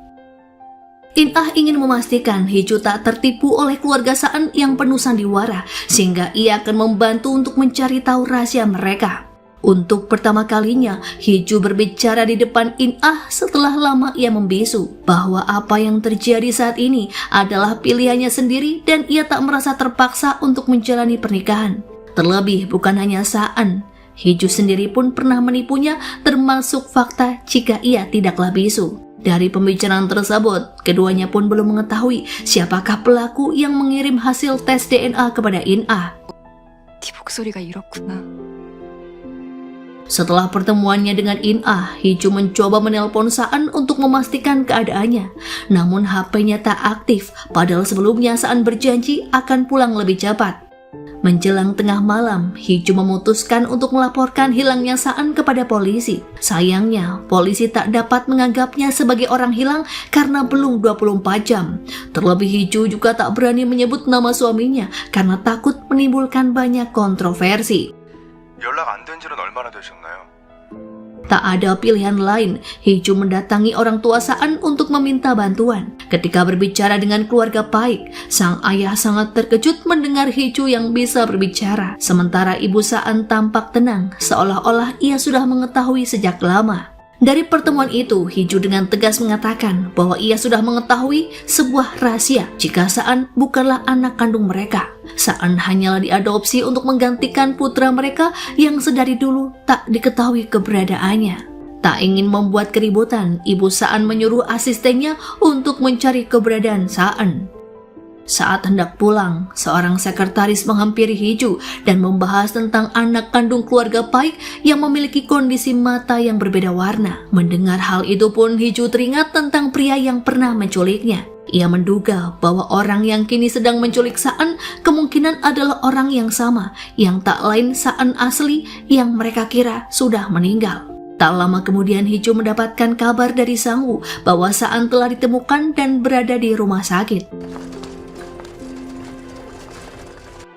Ternyata sebelumnya, Sangwoo juga datang menemui Jin-suk di toko alat pancing karena ingin memintanya untuk menjadi narasumber. Ia yang sempat berpapasan dengan Saan segera putar arah dan pada akhirnya menemukan Saan dan Jin-suk dalam keadaan nyaris terbakar.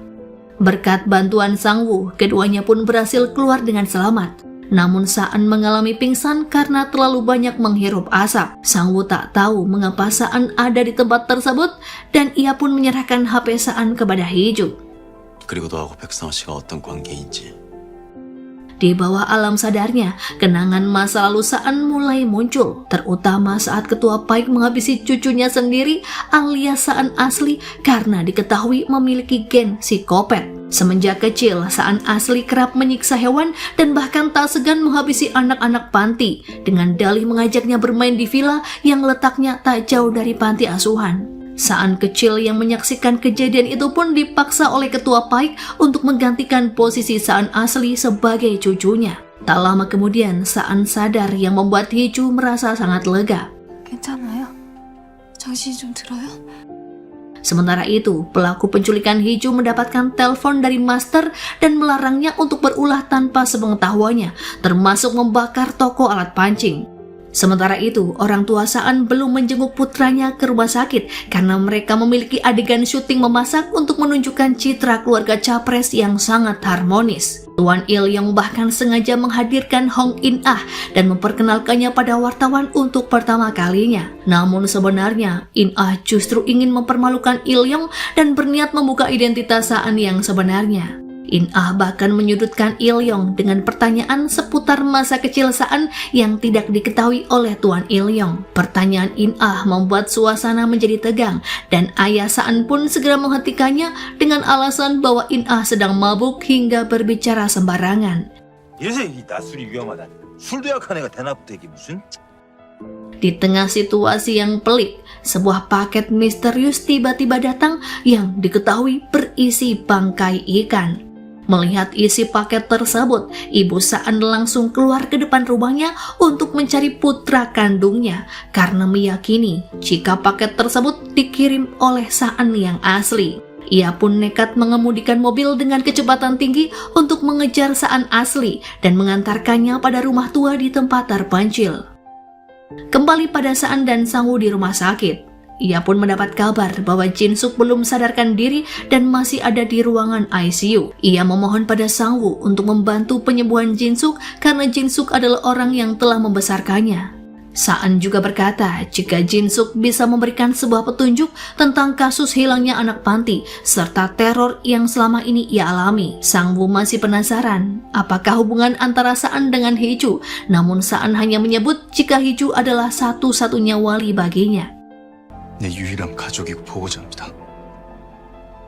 Di malam itu, Saan diberi kabar jika ayah angkatnya sudah siuman. Jin-suk mengaku jika dulunya saat ketua Paik mengira cucunya telah tewas dan memerintahkan Jin-suk menguburnya, Jin-suk ternyata mendapati Saan asli masih hidup. Jin-suk pun merasa tak tega dan sejak saat itulah ia memutuskan untuk membesarkan Saan asli tanpa sepengetahuan ketua Paik. Tapi ternyata seiring berjalannya waktu, karakter psikopat Saan tak bisa dihilangkan dan justru semakin menjadi-jadi. Puncaknya di malam kebakaran, Saan asli hendak menyerang Jin-suk karena Jin-suk melarangnya untuk mengusik kehidupan Saan. Mendengar pengakuan ini, Saan pun tercengang, namun ia tak bisa menyalahkan Jin-suk karena menyadari posisi Jin-suk saat itu sangat dilema. 같은 마음으로 내치지 못하셨겠죠. Keesokan harinya, Saan tak bisa menghubungi Hiju karena ternyata istrinya sedang ada di kantor polisi untuk memberikan bukti berupa HP hitam agar polisi membantu mereka untuk menangkap Saan yang asli. Hiju akhirnya membongkar penyamaran Saan selama ini, namun ia tak merasa menyesal meskipun pria yang sangat ia cintai menggunakan identitas orang lain. Hiju ingin melindungi Saan dan tak mau ia terluka. Keduanya pun kembali ke rumah sakit, yang mana Hiju menemani Saan beristirahat di ranjang yang sama. Setelah diizinkan pulang, Saan sangat terkejut karena bawahannya di kantor hendak menjenguknya. Di waktu yang bersamaan, Hiju masih berada di dalam kamar rawat bersamanya. Mereka rupanya hendak mengirimkan naskah pidato Saan yang harus dilakukan di hari itu juga sebagai jubir kepresidenan. Sementara Hiju terlihat mendampinginya menggunakan bahasa isyarat. Setelahnya, Saan segera menuju ke sebuah gunung sesuai arahan Jin-suk, tempat di mana ketiga anak yang hilang puluhan tahun silam dimakamkan. Ternyata saat itu, Jin-suk mengaku jika ia hanya menjalankan perintah dari ketua PAI. Tak lama kemudian, Saan mendapatkan informasi dari seorang detektif bahwa ada anak panti asuhan yang hilang yang ternyata memiliki saudara kembar. Di luar dugaan, nama saudara kembar dari korban yang hilang itu adalah Do-jae yang tak lain asisten Saan sendiri. Padahal sebelumnya, Saan justru mempercayakan Hiju pada Do-jae untuk mengantarkannya pulang. Do-jae menculik Hiju dengan cara memasukkan obat penenang ke dalam minumannya. Saan yang menyadari Hiju dalam bahaya pun terus menelponnya. Saan yakin jika Do-jae selama ini salah sangka terhadapnya dan berniat membalas dendam atas kematian saudara kembarnya karena mengira jika Saan saat ini adalah seorang psikopat. Hiju pun dibawa ke sebuah tempat dalam keadaan tak sadarkan diri. Seolah tak percaya jika Do-jae ternyata mengkhianatinya, Saan terus menelpon bawahnya itu, namun Do-jae sengaja mengabaikannya. Ia yang awalnya berniat mencelakai Hiju, kini akhirnya tahu jika atasannya yang selama ini ia benci ternyata adalah Saan palsu, karena Saan yang asli kini ada di hadapannya. Do-jae pun merasa tertipu karena selama ini Saan asli mengaku memiliki tujuan yang sama dengannya, yakni membalas dendam. Dong-jae baru mengetahui fakta tersebut saat di malam kebakaran ia juga mendatangi rumah Jin-suk dan melihat sendiri bagaimana kekejaman Saan yang asli. Ia yang selama ini salah paham rupanya sengaja menculik Hiju untuk memancing kemunculan Saan asli. Dengan sebilah tongkat bisbol, Do-jae menyerang Saan asli, namun ternyata ia tak cukup kuat melawan keberingasan sang psikopat. Dong-jae dihajar habis-habisan oleh Saan asli hingga ditenggelamkan ke danau. Di waktu yang bersamaan, Saan menuju ke lokasi yang dikirimkan oleh Saan asli yang mengajaknya berduel. Saan yakin jika nyawa Hiju kini juga dalam bahaya. Ketika Saan tiba di sana, ia mengira jika Hiju berada di dalam tas besar di atas perahu. Betapa terkejutnya Saan karena ternyata ia malah mendapati tubuh Do-jae yang nyaris tewas dengan luka di sekujur tubuhnya. 박두재, 정신 차려. 정신 차려, 박두재! Tak jauh dari tempat tersebut, terdengar suara derung mobil yang mana Saan asli bersiap membawa Hiju kabur. Hiju yang sudah siuman lalu menjambak Saan asli hingga mobil itu pun berhenti. Hiju segera berlari ke arah Saan dan berhasil selamat. Melihat tampang Saan yang kini berubah 180 derajat, membuat Saan asli mencibirnya. Jika dulunya, Saan hanyalah pemuda miskin yang hanya bisa memancing dengan tangan kosong. Saan pun semakin naik pitam dan berkata jika ia tak membutuhkan semua yang ketua PAI berikan padanya. Insiden itu pun berakhir saat Do-jae berusaha melindungi Saan yang saat itu akan ditikam dengan sajam. Tak lama kemudian kepolisian pun datang, namun sayang Saan asli berhasil meloloskan diri. Do-jae dan Saan pun dibawa ke rumah sakit. Do-jae meminta maaf kepada Saan karena selama ini ia telah bekerja sama dengan Saan yang asli dan bahkan dirinya lah yang mendorong Hiju ke jurang. Di lain sisi, Saan Asli merawat luka-lukanya dan merencanakan misi balas dendam. Ia pun mengingat beberapa hari yang lalu ketika pertemuannya dengan sang ibu. Saat itu, Saan Asli mengutarakan kekecewaannya pada ibunya karena menganggapnya sudah mati. Dan di saat itulah Saan kabur menghindari ibunya. Keesokan harinya, media mengumumkan bahwa Dujay bersengkongkol dengan penculik yang menteror Saan. Saat ini, rumah Dujay bahkan digeledah oleh pihak polisi. Sementara itu, teman-teman sekantornya pun mulai membicarakan tentang Dujay yang selama ini sangat lihai dalam penyamaran. Dari komputer yang ditemukan di rumah Dujay, ditemukan bukti bahwa selama ini pria itu memang menyadap lokasi Saan. Di rumah sakit, Saan mencoba meyakinkan Dujay untuk bekerja sama dalam menangkap Saan yang asli. Dujay akhirnya setuju setelah ia menemukan barang-barang saudara kembarnya di lokasi korban dikubur. Sementara itu, Tuan Ilyong terlihat marah besar karena istrinya masih saja mencari keberadaan Saan Asli yang sebenarnya benar-benar membuatnya muak. Ia bahkan menganggap Saan Asli bagaikan monster yang harus dilenyapkan. Istri Tuan Ilyong justru mengungkapkan sebuah rahasia besar yang selama ini terkubur, jika Saan adalah anak dari ketua Paik dengan selingkuhannya di masa lalu.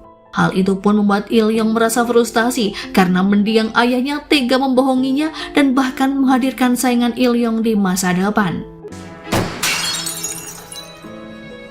Setelah semua yang terjadi, polisi pun membongkar makam para korban penculikan di sebuah gunung. Mereka pun melakukan proses identifikasi.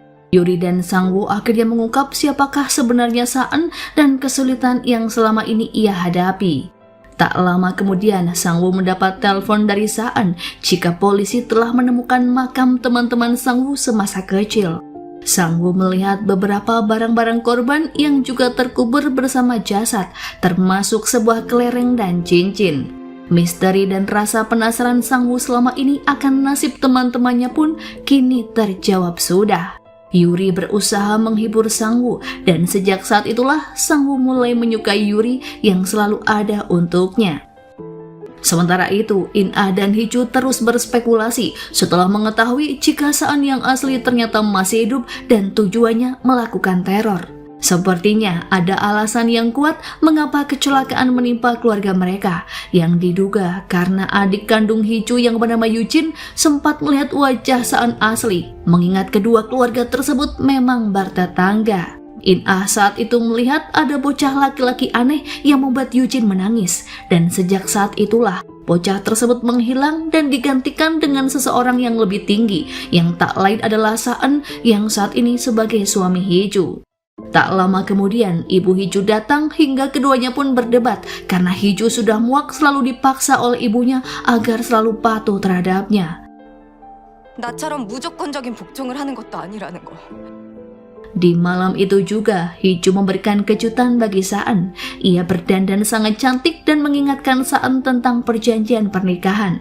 Hee-ju pada akhirnya tahu jika sebenarnya seseorang yang mengirimkan hasil tes DNA di meja In-ah adalah Saan sendiri. Karena jauh sebelum perjodohan itu terjadi, Saan memang sangat mencintai Hee-ju sehingga ia tak mau menikah dengan In-ah. Sementara In-ah sendiri tak mau menikahi Saan karena pria itu hanyalah anak adopsi. Setelah semua terkuak, Saan berjanji akan memulai hubungan yang lebih baik bersama Hee-ju hingga keduanya pun berciuman dan menghabiskan malam bersama. Berpindah pada Dojay, pada akhirnya ia mendapati laporan jika kerangka saudara kembarnya telah diidentifikasi yang seketika membuatnya lega sekaligus bersedih. Dojay pun merasa bersyukur jika Saan sang jubir ternyata bukanlah Saan yang selama ini ia kira seorang psikopat.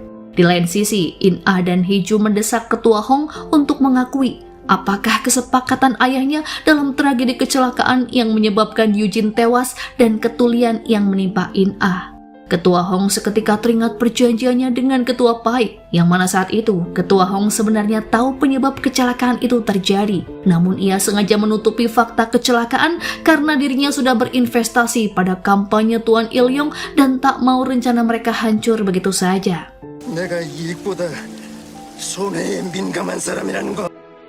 Dalam acara peringatan kematian Ketua PAIK, terlihat Saan Asli juga datang ke tempat tersebut, namun sepertinya ia merencanakan sesuatu atas sepengetahuan ibunya.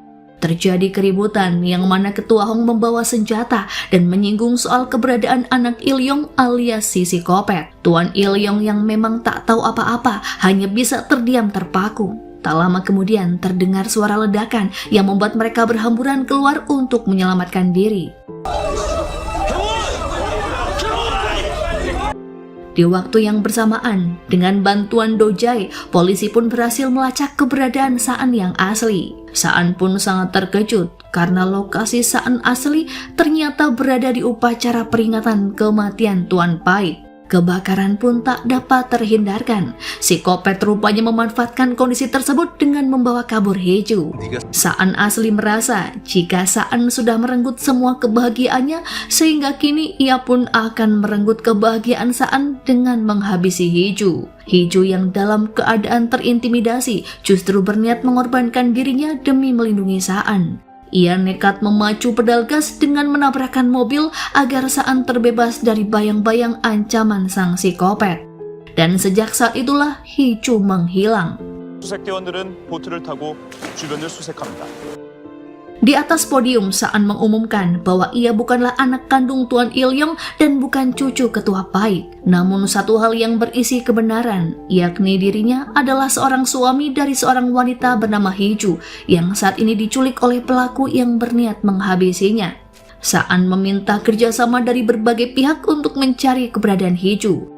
Mendengar pernyataan tersebut membuat staf kantor kepresidenan Song Woo dan Yuri merasa terkejut sekaligus terenyuh. Sebenarnya alasan apakah yang selama ini membuat Saan menutupi identitas istrinya sendiri?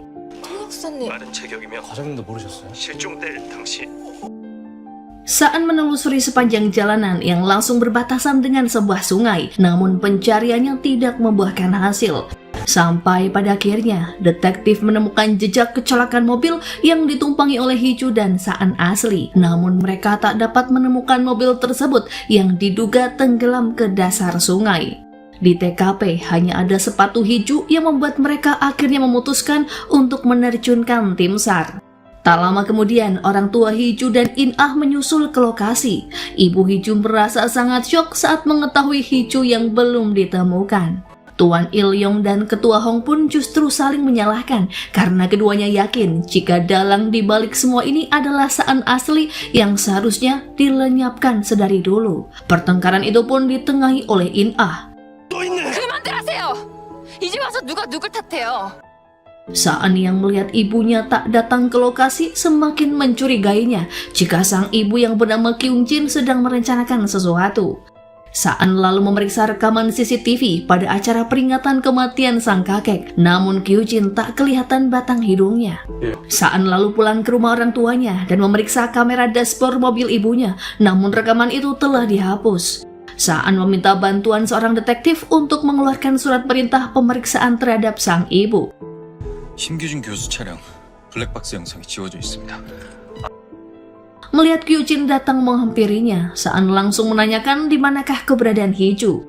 Ia pun yakin jika sang ibulah yang telah menyembunyikan Saan asli dan Heju. Terlebih tak ada sedikit pun air mata atau kesedihan di wajah wanita itu, jika seolah Kyung Jin memang mengetahui jika Saan asli memang masih hidup. Kyung Jin berdalih jika selama 20 tahun terakhir ini air matanya seakan sudah habis saat meratapi kepergian putranya yang dikabarkan tewas tenggelam ketika menemani kakeknya memancing. Dan saat ini giliran Saan yang mengalami penderitaan yang sama karena kehilangan sosok yang ia cintai.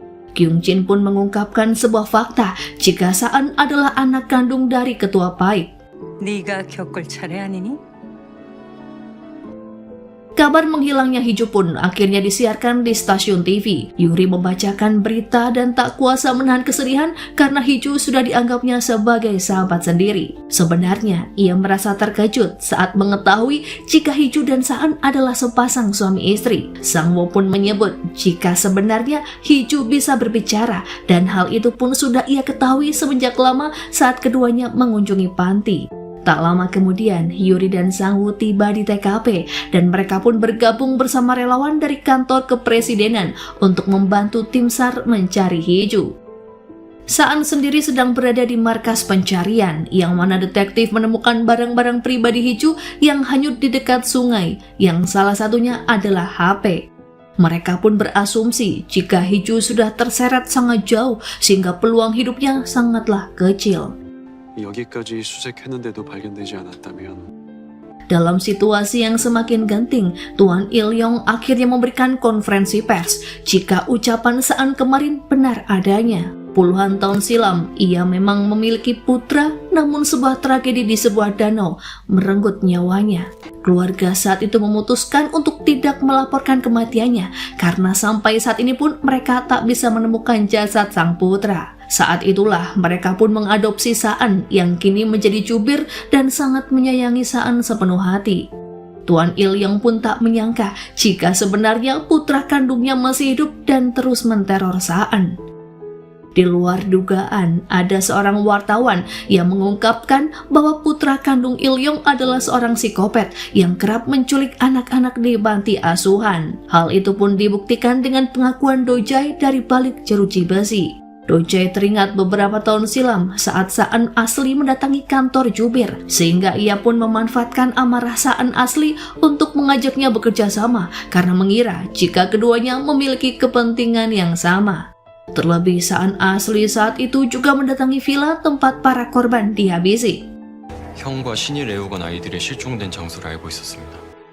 Tak lama kemudian, beberapa polisi datang dan menangkap Kyujin atas tuduhan penghilangan nyawa. Saat diinterogasi, detektif pun mengungkapkan sebuah fakta jika Kyujin adalah pelaku yang menghabisi ketua Paik saat pria parubaya itu dirawat di rumah sakit.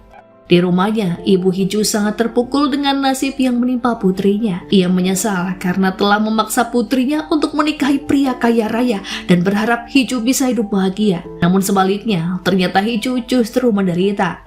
In-ah lalu menemui ayahnya agar ia bisa segera mengambil sikap dan mengakui di depan publik. Sebenarnya, perjanjian apakah yang kedua keluarga ini buat 20 tahun yang lalu? Berita penangkapan Kyujin membuat mereka sangat terkejut karena mengira jika korban yang dimaksud adalah Hee-ju. 살인? Kembali ke ruangan interogasi, Saan ternyata mengetahui jika ketua Paik dihabisi oleh Kyujin lewat sebuah kamera tersembunyi yang ada di balik cincin sang ketua. Saat itu, Kyujin memang ingin membalas dendam pada mertuanya karena telah tega melenyapkan Saan asli yang dianggap akan membawa malapetaka. Sehingga ketua menggantikan cucunya sendiri dengan putra kandungnya yang merupakan hasil dari perselingkuhan. Saat itu, Kyujin bahkan dipaksa untuk membesarkannya dan berpura-pura baik-baik saja demi mencapai kekuasaan. Kyujin tak bisa berkutik lagi dengan bukti tersebut jika ia memang membekap ketua Paik menggunakan bantal. Saan pun kembali bertanya tentang keberadaan Hee-ju, namun wanita itu enggan menjawabnya.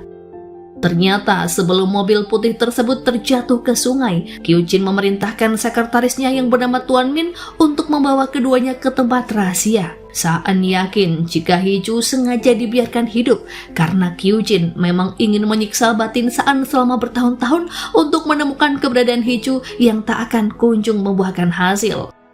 반드시 살려두셨을 겁니다. Di waktu yang bersamaan, detektif berhasil melacak keberadaan Hee-ju setelah berhasil menemukan riwayat perjalanan Kyujin di dalam mobilnya. Di tempat itulah Tuan Min teringat pesan Kyujin yang mana ia harus menyelamatkan Saan asli dan menghabisi Hee-ju jika terjadi sesuatu di luar rencana. Namun ternyata Tuan Min tak tega menghabisi Hee-ju. Ia justru membangunkan gadis itu dan menyuruhnya untuk segera melarikan diri. Sementara ruang tempat Saan asli disekap justru digembok berlapis agar psikopat itu tak bisa melarikan diri untuk selama-lamanya. Dengan langkah tertati-tati, Hee-ju berusaha meminta bantuan tepat di saat iring-iringan mobil Saan dan para polisi menuju ke tempat rahasia. Tuan Min yang menganggap masalah sudah selesai justru dikejutkan dengan kemunculan Tuan Il-yong. Sebelumnya, Il-yong memang curiga jika Tuan Min dan istrinya sedang merencanakan sesuatu sehingga ia menguntitnya. Rupanya Tuan Ilyong ingin membayar perbuatannya, yakni dengan menghabisi putranya sendiri yang memiliki gen mengerikan. Karena di bawah ancaman, Tuan Min terpaksa membuka pintu ruangan Saan asli, hingga pada akhirnya ayah dan anak itu pun terlibat perkelahian yang mengakibatkan Tuan Min dan Ilyong terkena luka tembak.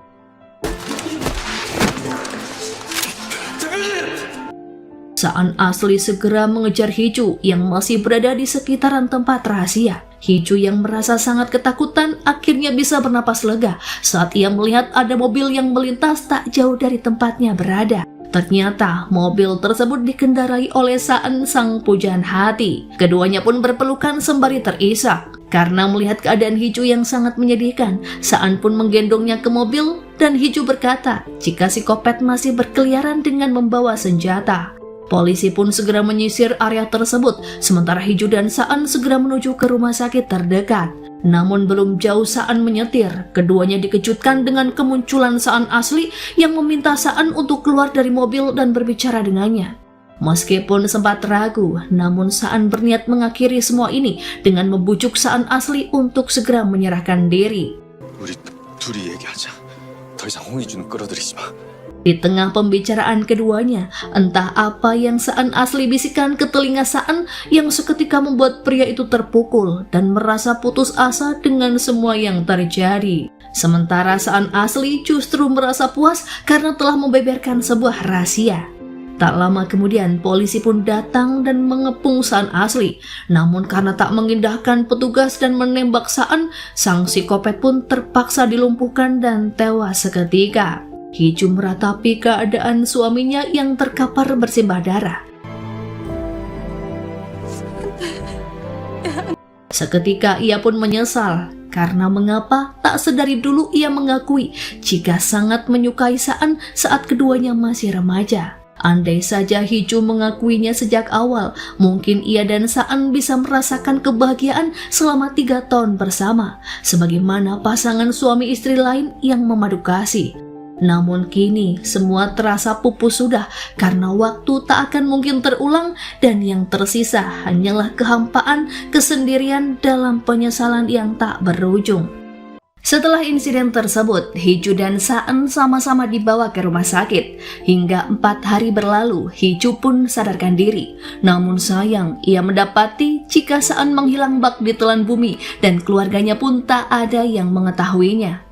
Stasiun TV mengabarkan jika Saan telah mendonasikan seluruh warisan dari ayah kandungnya kepada masyarakat yang membutuhkan. Ia juga mengundurkan diri dari jabatannya sebagai jubir kepresidenan.